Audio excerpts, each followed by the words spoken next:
As a reflector, have you ever found it difficult to make a decision or to be able to discern what it is that you want? Absolutely. However, it's not for the reason that a lot of people think. There's a really common misconception that if you have undefined centers, like an undefined sacral or undefined everything, that you don't have those centers. But you do have those organs. They're just undefined, they're not consistent. Now, this comment was posted on one of my sacral calibrations, which if you haven't checked those out, I have a whole playlist. They're awesome. Whether you have a defined sacral or not, they're awesome. See, the reason it's challenging for people with undefined centers to make decisions, in particular reflectors, because all of our centers are undefined, is because there's so much more information that has to be sifted through. On top of that, there's no internal organ for me that is going to consistently be my go-to organ to help me make my decisions.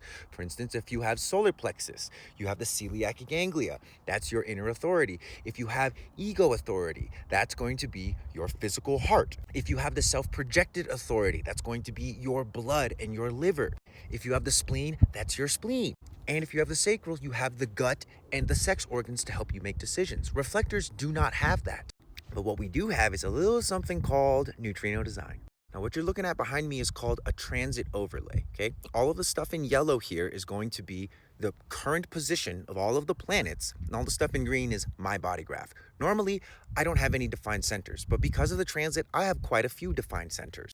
Now, if I'm faced with a challenging decision, one of the things that I do aside from the push it away for 28 days is I look at the transit when I want to contemplate or ponder it. And I look at which of my authority centers is lit up. In this case, it's the solar plexus. During this time, I'm not necessarily considering what my sacral response is or what my splenic intuition is telling me. I'm more so looking at my emotional wave. For instance, if a decision is causing me a lot of emotional wave energy and I'm not necessarily able to feel clear in my emotions, that is going to really help me determine whether or not I'm going to do that thing. At the end of the 28 days, if my emotional wave still isn't clear on the thing, I'm not doing the thing. Now, that's for big decisions, but what about smaller decisions, right? Like, what about if your friends want to go out to a party and it sounds like fun to you, but you're not really sure if you have the energy and blah, blah, blah, blah, blah? The short answer is just don't. Just don't. Don't overexert yourself. You don't just expose it to everything like it's some kind of robust, defined center, because it's not. Are you going to miss out on opportunities? Maybe. Are you going to miss out on fun? Maybe. Are people going to think that you're a wet blanket? Maybe. But guess what? At least you will start to just be able to discern the difference between actually having energy to do something and just having energy to do something because other people want you to have energy to do something. Now, the last thing I want to leave you with is this. We all have a nervous system.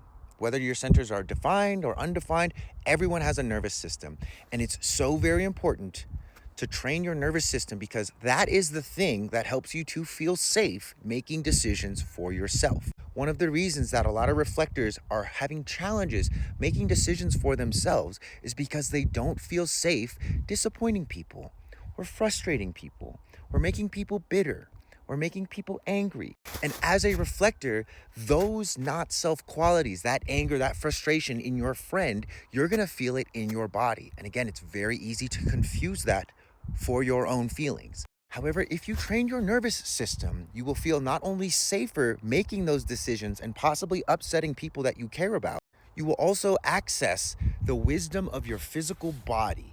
And you won't have to rely as much on, does this make sense? What's going on with the transits? Blah, blah, blah, blah, blah, blah. And don't get me wrong, this is really helpful. But if you don't have this as well, you're fucked. Thanks for tuning in. Please ask me more questions about reflectors because there's a lot of things about reflectors that I personally think are floating around on the internet that is just cob swallow.